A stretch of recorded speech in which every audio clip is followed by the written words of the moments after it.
ситуација на правото да председава со комисијата од страна на колешката Ласовска, со тоа што првично не дозволуваше да има промена на дневниот ред.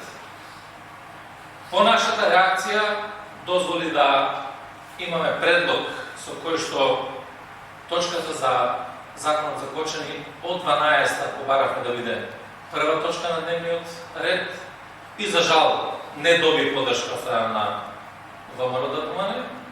Јутоа исто така не дозволи да се предложи нова точка на дневен ред, а тоа знаете дека бараме на секоја седница се предложи точката за така наречениот Закон за бранителите.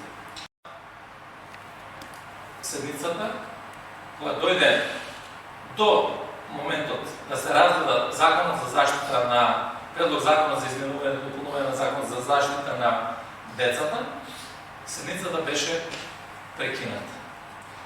Во изминатиот период, а тоа е помош која што треба да ја добијат семејствата на загинатите и оние женови и на нивните семејства и на лицата кои што се повредени, над 250 во моментот во Кочани, со предложеното законско решение да биде прекината седницата и да не се продолжи.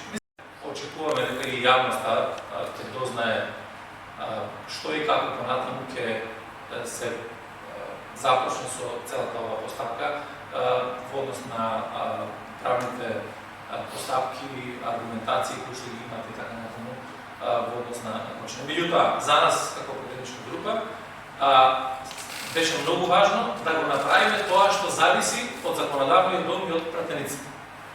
На сметките на Црвениот крст и од она што го работеше на владената организација Сапорт Кочани, на кој што наистина треба сите ние да им дадеме признание. Значи, досега финансиските средства се оние кои што ги дадо и донира граѓаните.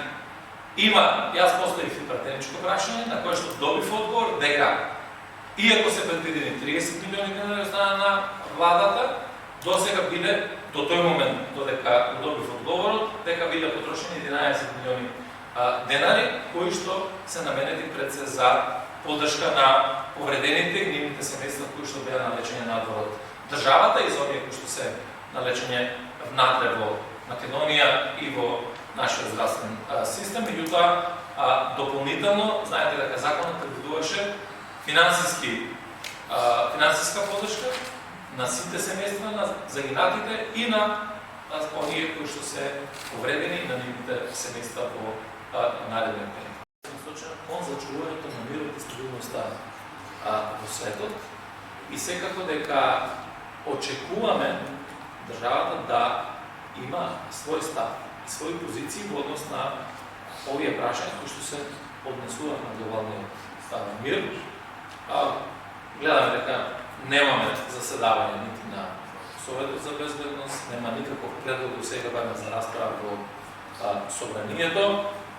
Очекувам дека овие прашања ќе се отворат и многу е важно интересот на Македонија да биде првенствен во градењето на ставовите кои што ќе значат сепак ставови на зачуването на мирот и стабилноста во свет.